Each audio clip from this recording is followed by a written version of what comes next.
এই প্রতিবাদ জানিয়েছি। আমরা চাই গণমাধ্যম সুন্দরভাবে এগিয়ে যাবে, এটা আমাদের দাবি এবং সমস্ত পৃথিবীতে কিন্তু এটা দরকার। এবার মুক্ত রাখার জন্য বিনীত অনুরোধ জানাচ্ছি কুষ্টিয়ার আমাকে কুষ্টিয়ার আমাকে মুক্ত জন্য বিনীত অনুরোধ জানাচ্ছি। আমাদের জাতির আসলে একদম সাংবাদিককে অন্যায়ভাবে ধরা মানে একটা জাতিকে গোষ্ঠীবদ্ধ করে রাখা, তাকে নিবেদিত করা এবং তাদেরকে কি করে একটা ভাষায় প্রকাশ করা যায় না। আমরা এখানে যে সাংবাদিকদের দেখছি তারা এক একজন 1 লাখ মানুষের জনমানুষের প্রতিনিধি। সুতরাং এখানে বলা যাবে না এখানে কম সংখ্যক সাংবাদিক উপস্থিত হয়েছে। আপনাদেরকে আমি ধন্যবাদ জানাই। আপনারা না থাকলে আমাদের সমাজ, আমাদের জাতি, আমাদের রাষ্ট্র বিশ্বের কাছে কিন্তু মাটির তলে চলে যেত। সুতরাং আপনাদেরকে নিবেদিত করার অর্থ হচ্ছে একেবারে সবাইকে স্তব্ধ করে দেওয়া না, এটা হতে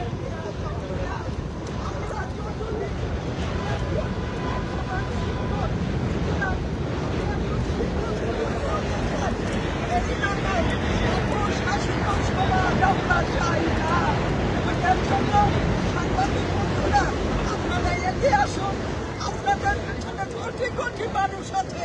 সুতরাং এরকম করতে দেওয়া যাবে দেখি বিশ্বে আমরা এখানে অপমানিত হতে চাই না। আপনাদেরকে সাথে আমরা সগর্বে মহিমায় শুনতে চাই জয় বাংলা, জয় বঙ্গবন্ধু। ধন্যবাদ আপনাদের সবাইকে। আপনারা মনে রাখবেন আপনাদের পেছনে কোটি কোটি জনতা আছে এবং তারা এই সকল শাসনকে এখানে দেবে না। তারা এই ঠিকই একটে আমরা দাঁড়াবো, যেখানে দেখবেন কোটি মানুষ এখানে চলে এসছে। আপনারা আমাদের যে সংবাদ, সঠিক সংবাদ আপনারা প্রমাণ করবেন।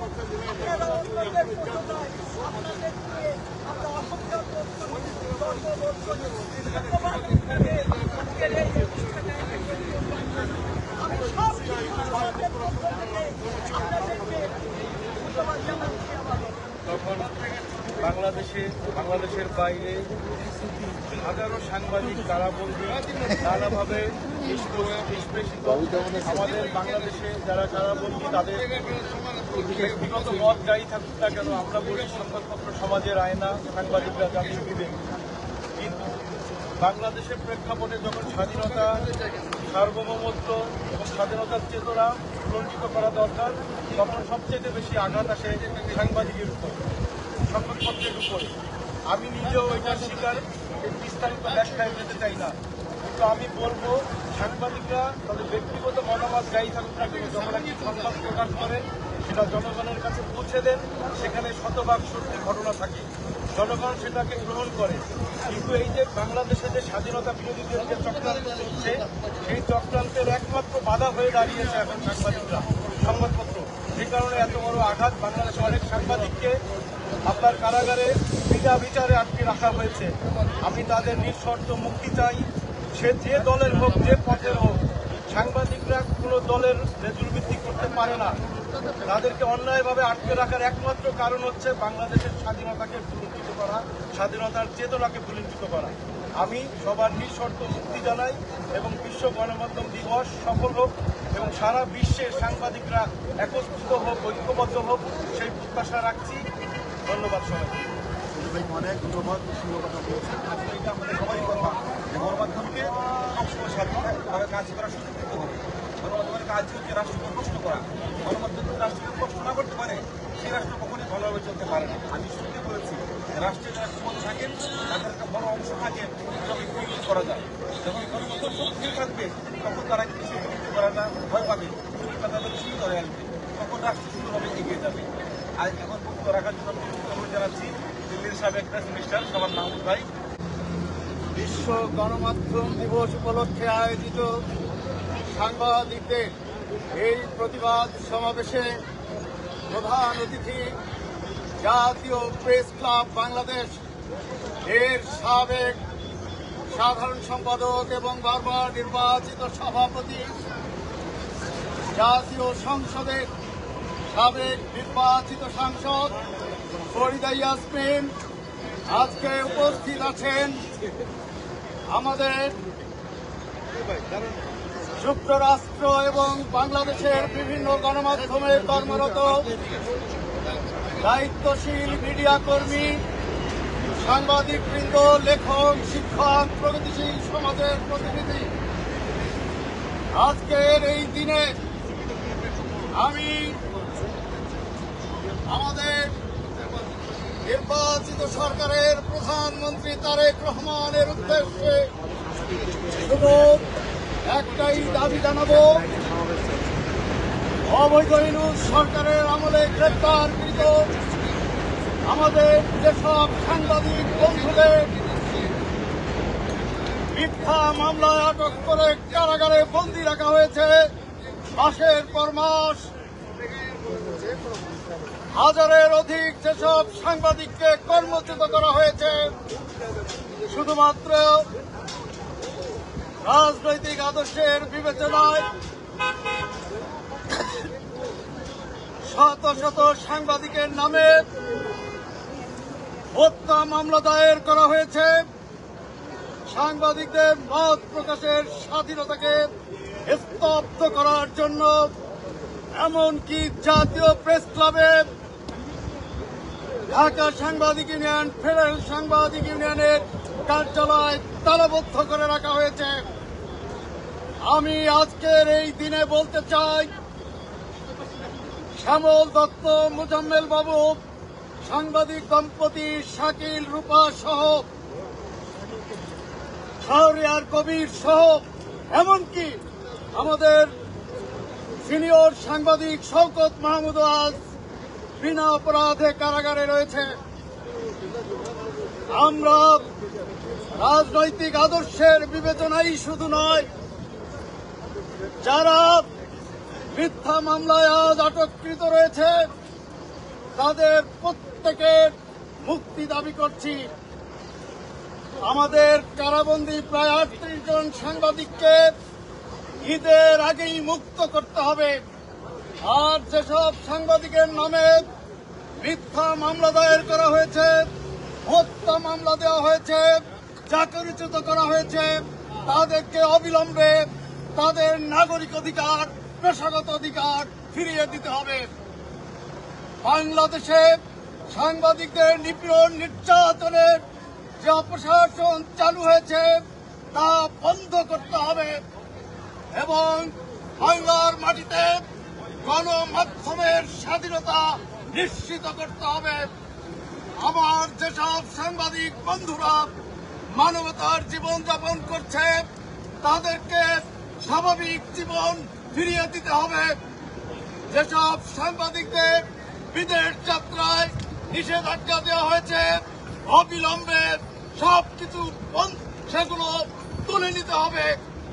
আবার যেসব সাংবাদিক পরিবারের সদস্যদের অন্যায়ভাবে নাগরিক অধিকার কেড়ে নিয়ে তাদের পাসপোর্ট জব্দ করা হয়েছে অবিলম্বে সেগুলো ফিরিয়ে দিতে হবে।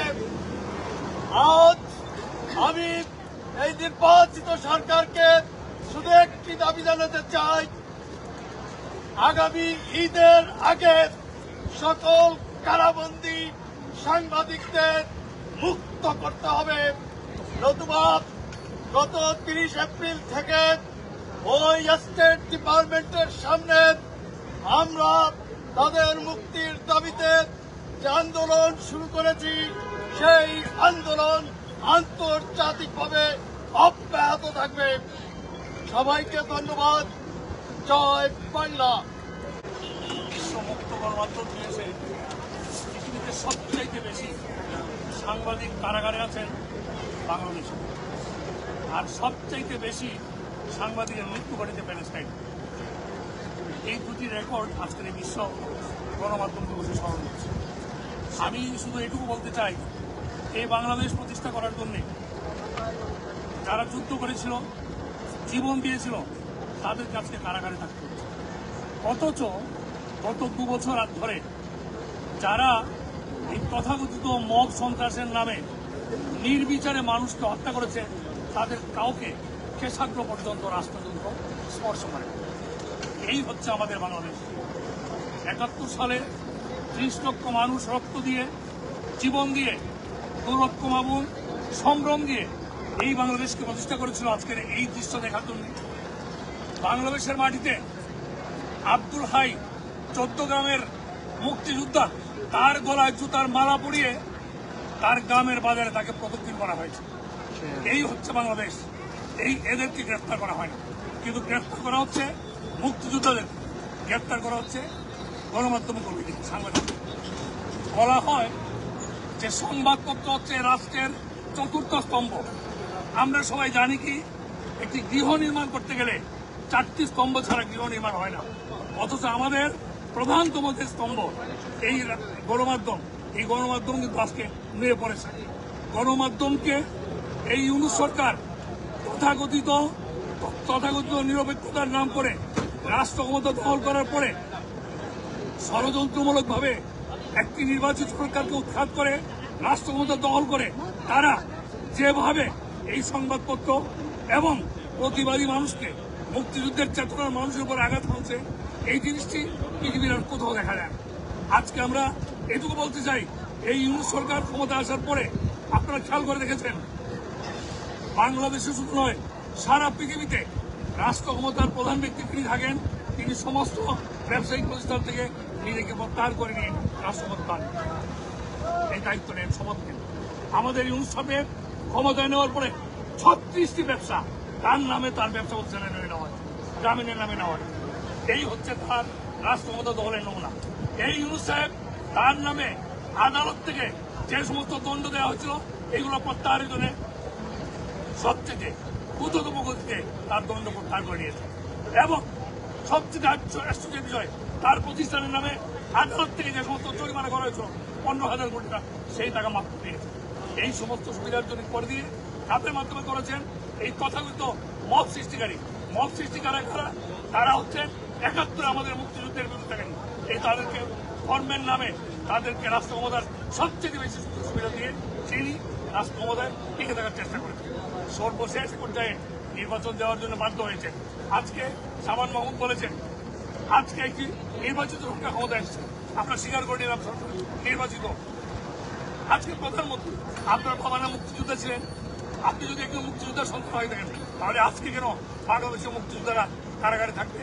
আর রাজাকাররা, যে রাজাকাররা ৭১ সালে বাংলাদেশের গ্রামের পর গ্রাম চালিয়ে পড়ে সরকার করেছে, ৩০ লক্ষ মানুষকে হত্যা করেছে, ২ লক্ষ বাবুর ইজ্জত দিয়েছে, সেই রাজাকারদের নামে যাদেরকে বাংলাদেশের উচ্চতর আদালত যাদেরকে দণ্ড দিয়েছে যুদ্ধাপরাধের নামে, সেই সমস্ত যুদ্ধাপরাধীদের নামে জাতীয় সংসদে আজকে শোক প্রস্তাব পাশ করা, তারপরে বাংলাদেশ মুক্ত।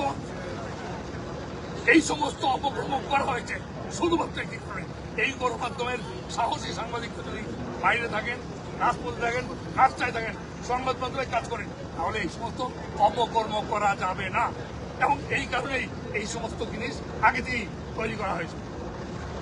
বাংলাদেশে এই মুক্ত গণমাধ্যম যদি প্রতিষ্ঠা করতে হয়, অবিলম্বে বাংলাদেশে আটককৃত সমস্ত সাংবাদিক থেকে মুক্ত করতে হবে এবং সমস্ত সংবাদপত্র যেভাবে জোর দখলের মতো সংবাদপত্র দখল করা হয়েছে, সংবাদপত্রে জোর জবরদস্তি করে তাদের প্রতিনিধি, এই তথাকথিত তত্ত্বাবধায়ক সরকারের প্রতিনিধি ইউনূসের বাচ্চারা সাংবাদিকদের জোর করে বিভিন্ন সংবাদপত্রে বসে দেওয়া হয়েছে এবং তারা এবার পর্যন্ত দেখিয়েছে কত টাকা বেতন হবে, কাকে কি সুযোগ সুবিধা দেওয়া হবে, সেটা পর্যন্ত করে দেওয়া হচ্ছে, কাকে কি পদ দেওয়া হবে, সংবাদপত্রের মালিক একজন আর কর্তৃত্ব করে অন্যজন। এই যে অবস্থা, এই অবস্থা আজকে নির্বাচিত সরকারের সময় আমরা মনে করি অবিলম্বে সংবাদপত্রের স্বাধীনতা যদি নিশ্চিত করতে হয়, বাংলাদেশকে যদি এই রাষ্ট্রযন্ত্রকে যদি সুচারুভাবে চালাতে হয়, তাহলে অবিলম্বে এই সমস্ত অপকর্ম যেগুলো হয়েছে এইগুলো থেকে নিষ্কান্তি ঘটাতে হবে, সাংবাদিকরা মুক্ত করতে হবে এবং পাশাপাশি এই সমস্ত অপকর্মের ভূতা পালের গুলা ইউনূসকে যে সমস্ত অপরাধ করেছে, বাংলাদেশের সংবিধান লঙ্ঘন করেছে, মুক্তিযুদ্ধ লঙ্ঘন করে, সেই অপরাধে ইউনূসকে গ্রেপ্তার করে অবিলম্বে বিচারের কাজ করে দাঁড় করাতে হবে এবং তা না করতে পারে বাংলাদেশকে ফিরে বাংলাদেশকে ফিরে অবশ্যই অপরাধকারীদেরকে ধৈর্য দিতে হবে, বিচার কাজ করে কাজ করবে। আজকে আমার পাশে দাঁড়াবো আমার ডান পাশে যাবেন, বাম পাশে মনিদাই আসবি, দুজনই দেশের প্রতিষ্ঠিত সাংবাদিক, তারা জীবন রক্ষার্থে পালিয়েছে। আরো বহু সাংবাদিক নিউ ইয়র্কে আছে, বিভিন্ন দেশে পালিয়ে বেড়াচ্ছে। এই হচ্ছে বাংলাদেশের সংবাদপত্রের চিত্র। এই অবস্থায় একটি রাষ্ট্র চলতে পারে না। রাষ্ট্রের চতুর্থ স্তম্ভকে ভেঙে দিয়ে কোনোদিন রাষ্ট্র দাঁড়িয়ে থাকতে পারে না। এই রাষ্ট্র ভঙ্গুর, এই রাষ্ট্রকে যদি টিকাতে হয় বা বাস্তবে রক্ষা করতে হয়, অবশ্যই এই সংবাদপত্রের দিকে, এই গণমাধ্যমের দিকে নজর দিতে হবে। অবিলম্বে তাদেরকে মুক্ত করে বাংলাদেশের গণতান্ত্রিক আবহাওয়া তৈরি করতে হবে। সমস্ত মানুষের রাজনীতি করার যে অধিকার নিশ্চিত করতে হবে। তাহলেই আমরা মুক্তিযুদ্ধের চেতনার বাংলাদেশকে ফিরে পাবো। আমরা আমাদের সেই বাংলাদেশকে ফিরে যেতে চাই যে বাংলাদেশে মানুষ মুক্তভাবে কথা বলবে, স্বাধীনভাবে কথা বলবে, নান্দনিক বাংলাদেশ, সুন্দর বাংলাদেশ চাই। সেই বাংলাদেশ প্রতিষ্ঠা করার জন্য আসুন সবাই মিলে ৭১-এর রণাঙ্গনের সেই স্তরকে আমরা ধারণ করি। জয় বাংলা, জয় বাংলা। আপনাদের সবাইকে ধন্যবাদ।